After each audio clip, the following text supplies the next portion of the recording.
তো আজকে আমাদের বিষয় হচ্ছে সূচক।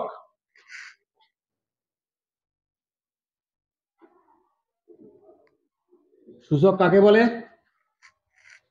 কোনো একটি সংখ্যাকে যতবার গুণ করা হয় তা তার সূচক।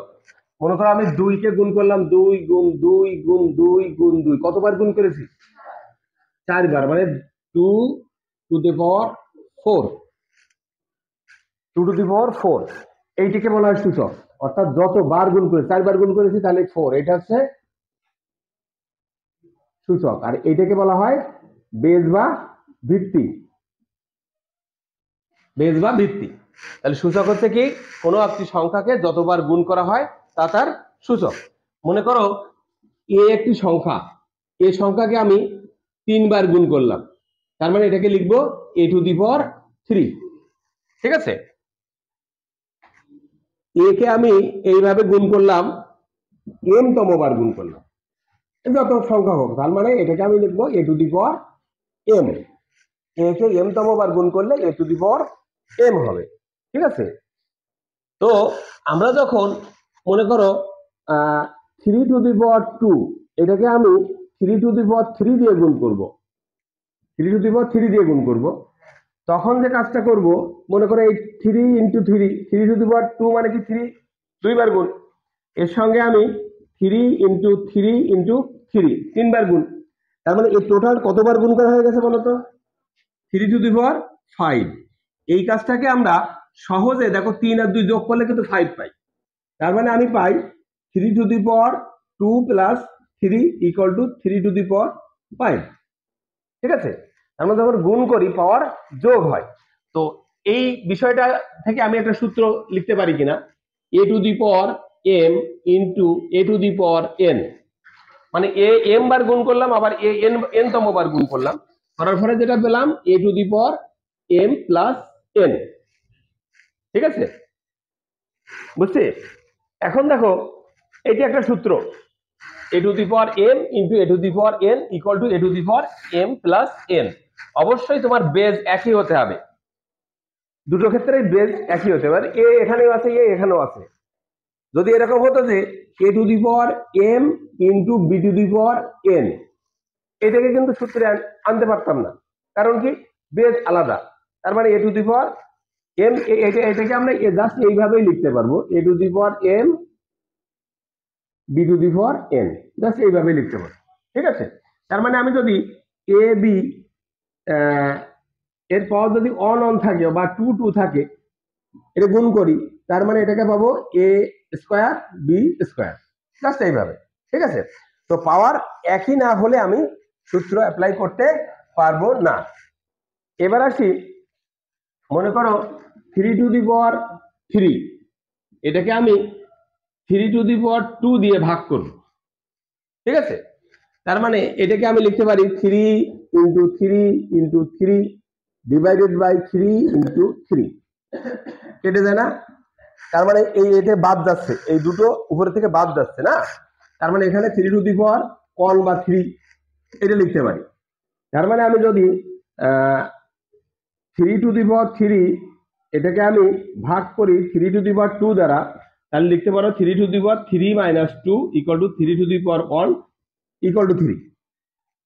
বুঝতে পারছো?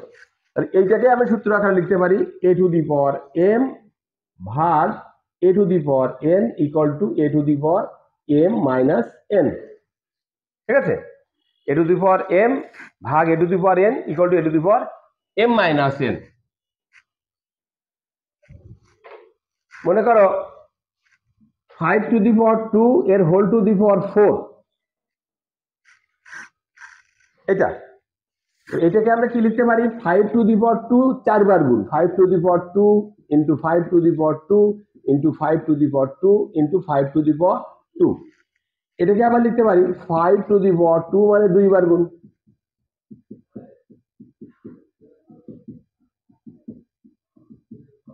বুঝছো কিনা? একটা থেকে দুটো আসছে কিনা?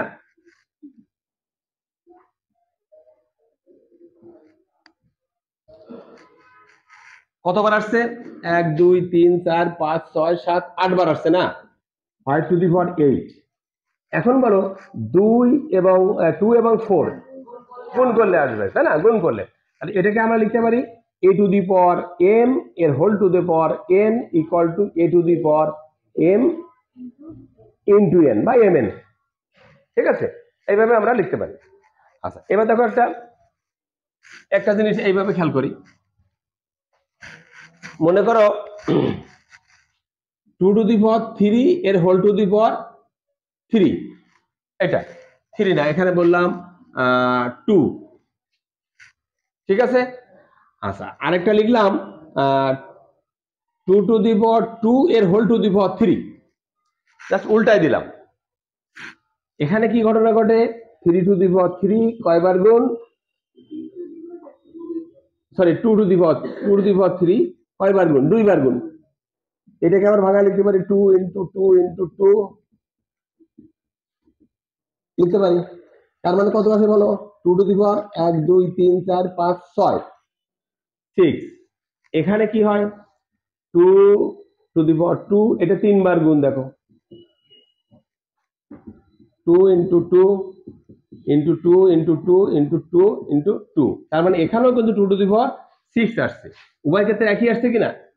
এখানে কি হয়েছিল?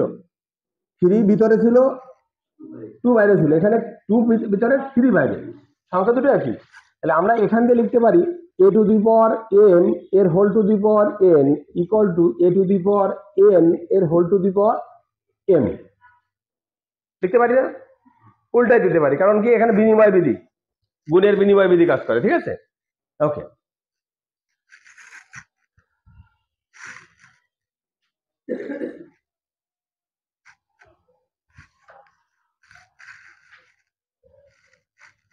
মনে করো অন একটা সংখ্যা, অনটাকে আমি যে কোনো দুইটি একই সংখ্যা ভাগ করে লিখতে পারি। যে কোনো দুইটি ভাগ একই সংখ্যা ভাগ করে, মানে 2 ভাগ 2 অন হয়, 3 ভাগ 3 অন হয়। তো এটাকে আমি যদি এইভাবে লিখি a to the power m ভাগ a to the power m, দুটো একই, কাটাকাটি হয়ে যাবে না, অনই তো হবে। তো এটাকে আবার সূচকের সূত্র যদি ব্যবহার করি, এখানে a to the power m বিয়োগ a টু দি পাওয়ার মানে m মাইনাস n m, তার মানে a to the power 0, m থেকে m বাদ দিলে 0 হয়। অর্থাৎ আমি এখানে আরেকটা সূত্র লিখতে পারি a to the power 0 equal to 1। ঠিক আছে, a to the power 0 equal to 1 কেন হলো বুঝছে? আচ্ছা, এবার দেখো আরেকটা বিষয়। মনে করো 1 by a to a, 1 by a, এটাকে আমি লিখতে পারি a to the power 0 by a to the power 1 equal to a to the power 0 minus 1 equal to a to the power minus 1। অতএব a to the power minus 1 equal to 1 by a লিখতে পারি কিনা? হ্যাঁ, একইভাবে যদি আমি লিখতে পারি যে 1 by a to the power m, এটা কি হবে?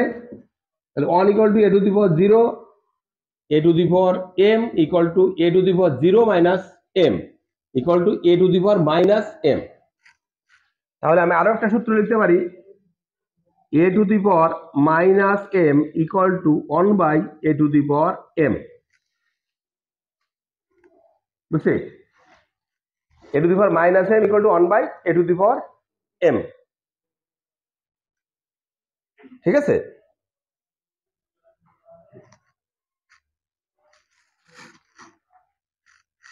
বুঝতে পারছো সবাই?